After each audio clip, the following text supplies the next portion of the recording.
ఘనమైన నామానికి మహిమ కలుగును గాక. విశ్వవాణి టీవీ కార్యక్రమం వీక్షిస్తున్న మీ అందరికీ క్రీస్తు నామములో నా ప్రత్యేకమైన శుభాభివందనాలు తెలియజేస్తున్నాను. ప్రభు మిమ్ములను మీ కుటుంబాలను బహుమెండిగా దీవించి ఆశీర్వదించును గాక. ఆమేన్. ఈ శ్రేష్టమైన సమయం ముందు దేవుని యొక్క మాటలు మనం ధ్యానం చేసుకుందాం. దేవుని యొక్క వాక్యాన్ని మనం ధ్యానం చేద్దాం. ఈరోజు కీర్తన గ్రంథము 41వ సంకీర్తన 9-10 చరణాలు మనం చదువుకొని లేఖనాల్ని మనము ధ్యానం చేసుకుందాం. నేను నమ్ముకొనిన నా విహితుడు, నా ఇంట భోజనం చేసిన వాడు నన్ను తన్నుటకై తన మడిమి ఎత్తెను. యెహోవా నన్ను కరుణించి లేవనెత్తము, అప్పుడు నేను వారికి ప్రతీకారము చేసేదను. ఈ లేఖనాల్ని మనం పరిశీలించినప్పుడు 41వ సంకీర్తన రచించినటువంటి వ్యక్తి మనకి పరిచయము దావీదు గారు. ఈ కీర్తనని మనం పరిశీలించినప్పుడు 3 భాగాలుగా ఈ కీర్తన మనం చూడగలుగుతుంటాం. మొదటి 3 చరణాలు బీదల పట్ల కరుణ చూపించమని దావీదు ప్రార్థించాడు. 4-9 చరణాలు మనం గమనించినప్పుడు దావీదు శత్రువుల కొరకే ప్రార్థన చేయటం మనం చూస్తూ ఉంటాం. చివరిగా దావీదు దేవుని యొక్క గొప్పతనాన్ని చాటి చెప్పటం 12-13 చరణాలు చూడగలుగుతూ ఉంటాం. ఇట్టి శ్రేష్టమైనటువంటి ఈ కీర్తనని మనం ధ్యానించినప్పుడు దావీదు ఈ కీర్తన రాసినటువంటి పరిస్థితులే కానివ్వండి, సందర్భమే కానివ్వండి, చాలా దయనీయమైనటువంటి పరిస్థితిగా మనం చూడగలుగుతూ ఉంటాం. ఈ కీర్తన దావీదు రాజరకానికి వచ్చిన తరువాత క్రీస్తు పూర్వం 10-20లో ఈ కీర్తన రాసినట్లు బైబిల్ పండితుల యొక్క అభిప్రాయము. దావీదు మహారాజు అయ్యాడు. దావీదు క్షేమస్థితిలో ఉన్నప్పుడు దావీదు తను చేయకున్నటువంటి ఘోరమైనటువంటి దుష్కార్యం చేయటం వల్ల తన సొంత కుమారుడే తనను తరిమినటువంటి సందర్భాన్ని తను గమనించి బాధతో రాసినటువంటి కీర్తనే ఈ యొక్క 41వ సంకీర్తన. దావీదు అంటున్నాడు, నాతో కలిసి భోజనం చేసిన వాడే నా విహితుడే నన్ను తన్నుటకు తన మడిమి ఎత్తెను. ఈ మాటలు మనం గమనించినప్పుడు ఎవరు ఆ స్నేహితుడు, తనతో కలిసి భోజనం చేసినటువంటి వ్యక్తి దావీదు పైన తన్నుటకు తన మడిమి ఎత్తటంలో ఉద్దేశం ఏమిటో మనం చూడగలుగుతూ ఉంటాం. సమూయేలు 2వ గ్రంథము 15వ అధ్యాయము 30-31 వచనాల్ని మనం గమనించినప్పుడు ఈ మాటలు చూడగలుగుతూ ఉంటాం. అయితే దావీదు ఒలీవ చెట్లు కొండ ఎక్కుచు ఏడ్చుచు తల కప్పుకొని పాదరక్షకు లేకుండా కాలినడకను వెళ్ళెను. అతని యొద్దనున్న జనులందరూ తలలు కప్పుకొని ఏడ్చుచు కొండ ఎక్కిరి. అంతలో ఒకడు వచ్చి అబ్షాలోము చేసిన కుట్రలో అహీతోపేలు చేరి ఉన్నాడని దావీదునకు తెలియచేయగా దావీదు యెహోవా అహీతోపేలు యొక్క ఆలోచన చెడగొట్టమని ప్రార్థన చేసెను. ఈ సందర్భాన్ని మనం గమనించినప్పుడు మహారాజు అయినటువంటి దావీదు పాదరక్షకు లేక తలపై ముసుగు వేసుకొని కిద్రోను వాగు దాటుచు ఒలీవల కొండకు వెళ్ళి దావీదు ఈ రీతిగా ప్రార్థన చేయటం మనం చూడగలుగుతూ ఉంటాం. తను చేసినటువంటి దోషాన్ని బట్టి దావీదుకు వచ్చినటువంటి శిక్షలో ఒక భాగమే తన కుమారుడు తనని తరమటము. 3 ప్రాముఖ్యమైనటువంటి విషయాలు చూడగలుగుతూ ఉంటాం. మొదటిగా రాజరికాన్ని లేక రాజ్యాన్ని విడిచి పాదరక్షకు లేక అరణ్యవాసిగా ఒలీవల కొండకు వెళ్ళిన దావీదుని చూస్తాము. దానికి కారణము రెండవదిగా తన సొంత కుమారుడే తనపైన తిరుగుబాటు చేయడము. మూడవదిగా తాను నమ్మినటువంటి స్నేహితుడైన అహీతోపేలు దావీదుని చంపే విషయంలో ఆ కుట్రలో చేరటం.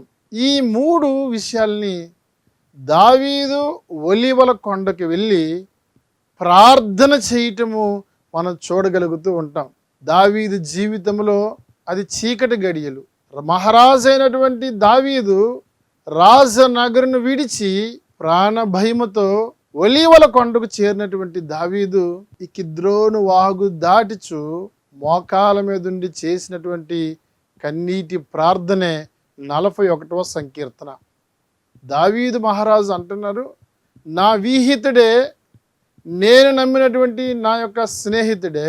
ఈ మాటలు మనం చూస్తున్నప్పుడు సందర్భాన్ని బట్టి చూస్తే దావీదు యొక్క జీవితంలో ఈ మాటలు నెరవేరినట్లు ఉన్నప్పటికీ ఈ మాటలు ప్రవచనంగా మనం తీసుకుంటే ప్రభువైన యేసు క్రీస్తు వారిలో మనం నెరవేరినట్లు కూడా చూడగలుగుతూ ఉంటాం. యేసు క్రీస్తు వారు ఎంతో ప్రేమించినటువంటి తన స్నేహితుడు అని పిలువబడినటువంటి ఇస్కరియోతు యూద ప్రభువారిని అప్పగించటానికి ఆనాటి సద్దూకయ్యులు, శాస్త్రులు, పరిసయ్యుల యొక్క కుట్రలో ఇస్కరియోతు యూద చేరేటప్పుడు ప్రభువు ఒలీవల తోటకు వెళ్ళి ఆయన ప్రార్థన చేయడం చూస్తూ ఉంటాం. ప్రభు యొక్క ప్రార్థన యొక్క గొప్పతనానికి దావీదు ప్రార్థన ఉన్నటువంటి విషయాల్లో వ్యత్యాసాన్ని మనం చాలా స్పష్టంగా చూడగలుగుతూ ఉంటాం. దావీదు మహారాజు అంటున్నాడు, తాను చేసిన పాపం బట్టి తన మీదకు వచ్చినటువంటి శిక్షను తప్పించమని ప్రభువారిని అంటున్నాడు. యెహోవా నన్ను కరుణించుము, నేను నమ్మినటువంటి నా విహితుడే, నాతో కలిసి భోజనం చేసిన వాడే నన్ను తన్నుటకు తన మడిమి ఎత్తును, అయితే నేను ప్రతీకారము తీర్చుకుంటాను అంటున్నాడు దావీదు. తన పాపము నుండి క్షమించమని దావీదు ప్రార్థన చేశారు. లోకరక్షకుడిని యేసు క్రీస్తు వారు లూకా సువార్త 22వ అధ్యాయాన్ని 40, 41, 42, 43 వచనాలు మనం గమనించినప్పుడు, తర్వాత ఆయన బయలుదేరి తన వాడుకు చొప్పున ఒలీవల కొండకు వెళ్ళగా శిష్యులను ఆయన వెంట వెళ్ళిరి. ఆ చోటు చేరి ఆయన వారితో, మీరు శోధనలో ప్రవేశింపకుండానట్లు ప్రార్థన చేయడని చెప్పి వారి యొద్ద నుండి రాతివేతంత దూరం వెళ్ళి మోకాల్ని, తండ్రి, ఈ గిన్నె నా యొద్ద నుండి తొలగించుటకు నీ చిత్తమైతే తొలగించుము, అయినను నా ఇష్టము కాదు, నీ చిత్తమే సిద్ధించును గాక. దావీదు తన పాప విమోచన కొరకు ప్రార్థన చేశాడు. దావీదు ఎవరిని రక్షించలేదు. దావీదు చేస్తున్న ప్రార్థనలో తన శత్రువుల కుట్ర నుంచి తప్పించమని ప్రార్థన చేశాడు. దావీదు ప్రార్థనలో ప్రతీకారము తీర్చుకోవటానికి సమయం ఇమ్మని ప్రార్థన చేశారు. ప్రభువైన యేసు క్రీస్తు వారు ఒలీవల కొండకు వెళ్ళారు. శత్రువుల కొరకు, శిక్ష కొరకైతే ప్రార్థించలేదు, వారి రక్షణ కొరకు ప్రార్థించారు. తనలో ఏ దోషము లేదు, తనలో ఏ నేరము లేదు, ఏ పాపము లేదు. పరిశుద్ధుడైన దేవుడు అనేకుల పాప విమోచన క్రయధనముగా ఒలీవల కొండకి వెళ్ళి కన్నీళ్ళు విడిచి ప్రార్థన చేయటం చూడగలుగుతూ ఉంటాం. ఆ సందర్భాన్ని మనము గమనించినప్పుడు ఆయన యొక్క ప్రార్థనలో తన యొక్క చెమట రక్తం వలె మారినట్లు చూడగలుగుతూ ఉంటాం. ఇదంతా దేని కొరకంటే సర్వ మానవాళి యొక్క పాప శిక్ష నుండి తప్పించి రక్షణ కలుగు చేయటానికే లోకరక్షకుడు బలి అవ్వాల్సి ఉంది. కాబట్టి ఆ బలిదానానికి ముందుగా చేసినటువంటి కన్నీటి ప్రార్థన. అంత మాత్రమే కాదు, ప్రభువారి యొక్క ప్రార్థన మనం గమనిస్తూ ఉంటే తన్ని హింసించిన వారిని సైతము క్షమించే గొప్ప ప్రార్థన మన ప్రభువైన యేసు క్రీస్తు వారి ప్రార్థన. దావీదు యొక్క ప్రార్థనకి, ప్రభువైన యేసు క్రీస్తు వారి యొక్క ప్రార్థనకి వ్యత్యాసాన్ని మనం గమనించినప్పుడు, పగ తీర్చుకోవడానికి ప్రభు ప్రార్థన చేయలేదు, పాపిని రక్షించడం కొరకే ఒలీవల కొండకి వెళ్ళి రాత్రంతా ప్రార్థన చేయటము మనం చూస్తూ ఉంటాం. క్రీస్తు శరీరధారిగా జీవించిన రోజులో మరణ గడియ సమీపిస్తున్నప్పుడు తండ్రితో చేస్తున్న మనవి ఏంటంటే, దావీదు వలె ప్రతీకారం తీర్చుకుంటున్న ప్రార్థన చేయలేదు, ప్రభువా నీ చిత్తము అంతటా అందరూ రక్షణ పొందటం. ఈ మాటల్ని మనం చాలా జాగ్రత్తగా అర్థం చేసుకుంటే, తానని సిలువకి అప్పగించుతున్నటువంటి ఇస్కరియోతు యూదాని ప్రభు ప్రేమించారు. తన స్నేహితుడిగా పిలువబడినటువంటి ఇస్కరియోతు యొక్క పాదాలు కడగటానికి లోకరక్షకుడు వెనుకాడలేదు. ఇన్ని చేసినప్పటికీ యూదా తన జీవితంలో మారు మనసు పొందటానికి సమయం ఇవ్వలేదు. ప్రభువారి యొక్క ప్రార్థన ఎంత ఔన్నత్యం కలిగిన ప్రార్థన, శత్రువుని సహితము క్షమించగలిగినటువంటి ప్రార్థన.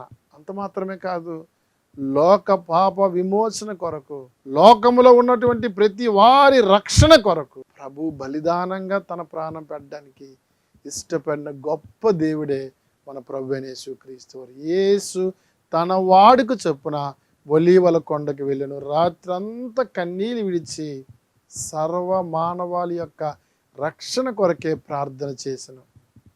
ప్రభునందు ప్రియులారా, విశ్వాన్ని మిషనరీ పరిచర్య కొరకు ప్రార్థించవలసిన అవసరత కలిగి ఉన్నాం. దావీదు ప్రార్థన చూసాం, ప్రభు అయిన యేసుక్రీస్తు వారి యొక్క ప్రార్థన మనం చూస్తూ ఉన్నాం.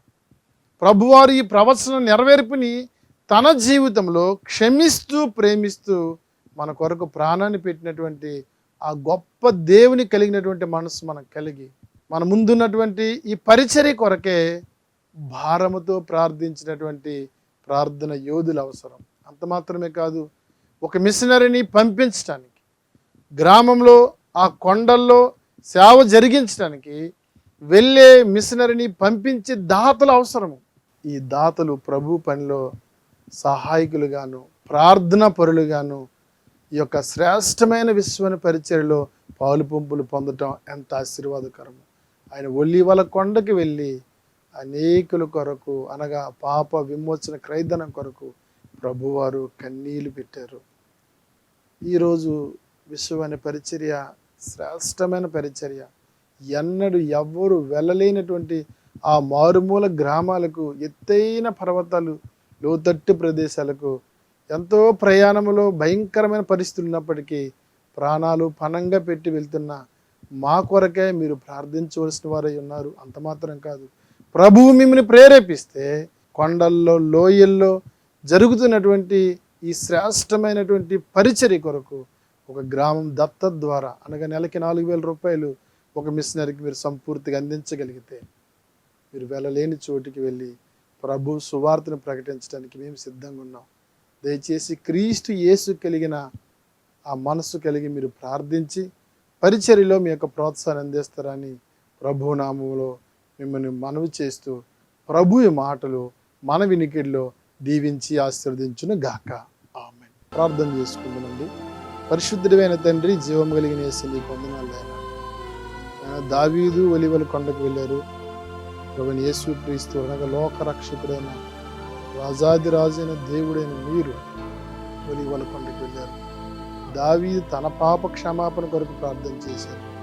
మీరైతే సర్వ మానవాళి యొక్క రక్షణ కొరకు ప్రార్థన చేశారు, ప్రాణం పెట్టారు, మరణించారు, తిరిగి లేచారు. రక్షించబడిన మేమందరము క్రీస్తు యేసు కలిగిన ఈ మనసు కలిగి నేను నశించిన ఆత్మల కొరకే భారంతో ప్రార్థించి సహకరించే మనసును మాకు అనుగ్రహించమని యేసు నామములో ప్రార్థన చేయుచున్నాం తండ్రి.